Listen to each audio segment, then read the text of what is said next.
have Mpumalanga, Limpopo, and now parts of KwaZulu-Natal, especially northern KwaZulu-Natal.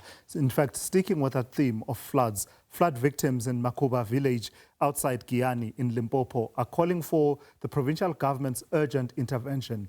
Some have lost all their belongings after their houses were flooded following heavy rains.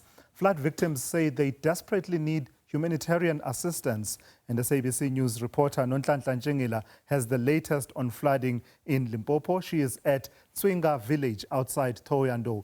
Good afternoon to you, Nonhlanhla. What's the latest you can tell us from that part of the country? It's not one of the villages on which we've focused a lot in the last few days, but I imagine that it has also lived through quite a fair amount of this disaster that we've seen in the last few days.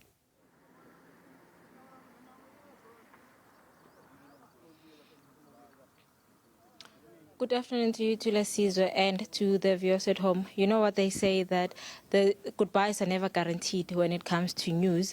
Like we have said, that we have been here in Tswinga Village since in the morning, and we understand that there were two Somalians and one of the South African who was swept by the floods yesterday as they were trying to cross over one of the rivers in Tswinga. And we do understand that since yesterday they haven't been found, because in the morning we spoke to the EMS spokesperson who said they'll be starting with their mission, the rescue search mission, and we have seen their choppers all over the air, meaning that they have started with their search. But when we spoke to them, they said so far they haven't found anything, meaning the search still continues. And speaking of the rivers that have been affected here in Vembe district, one of them is the Mutale River, whereby a 20-year-old was also swept by water. And we do understand that yesterday, when the EMS people got the call that there's an incident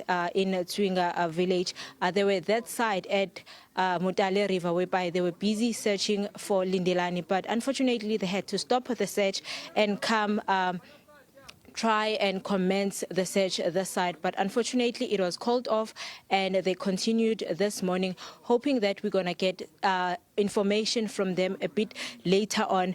And I'll ask my camera colleague just to show you the visuals of the river that we are currently standing at. This is called Nandoni River, and there are actually two rivers which are divided by the tar road. The other one is Laduwa River, and so these two rivers, they actually come from the Tswinga River, which is why the search and rescue team, they are in and around these two rivers. They're trying to conduct their rivers.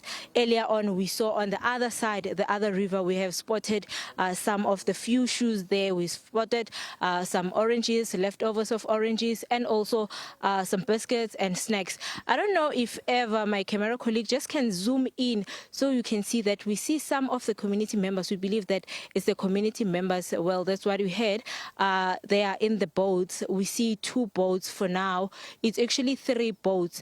They say they are fishing, and so we trying to also understand as to how can they fish if there's something like this that have occurred.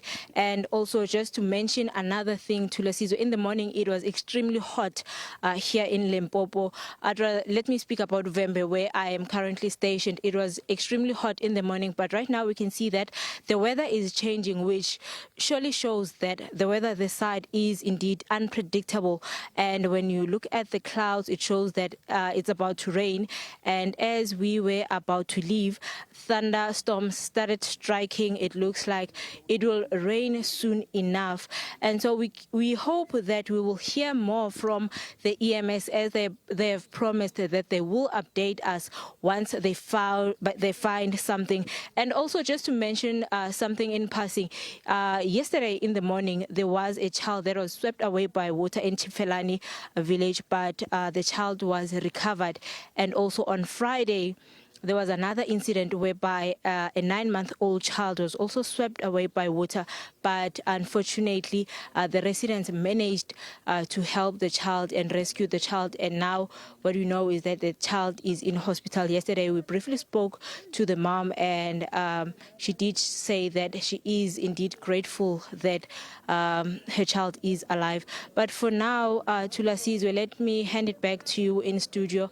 And we do understand that where Katlehonyon is at, there is no network. But I think as time proceeds, there will be Lucky that side, and he will give you an update as to what's happening on his side. Thulasizwe. All right, thank you for that, Nonhlanhla Ntshingila there, live for us from Tswinga Village outside Thohoyandou, just painting the picture there as far as impact is concerned from that part of Limpopo. And you're seeing there in the reporting of Nonhlanhla the contradictions of life, right? Living through this difficult moment in the province as far as the flooding is concerned, but people still feeling that they need to get on with the day-to-day activities. Such as, fishing and carrying on one way or another, finding a way to carry on despite the tragedy that has struck.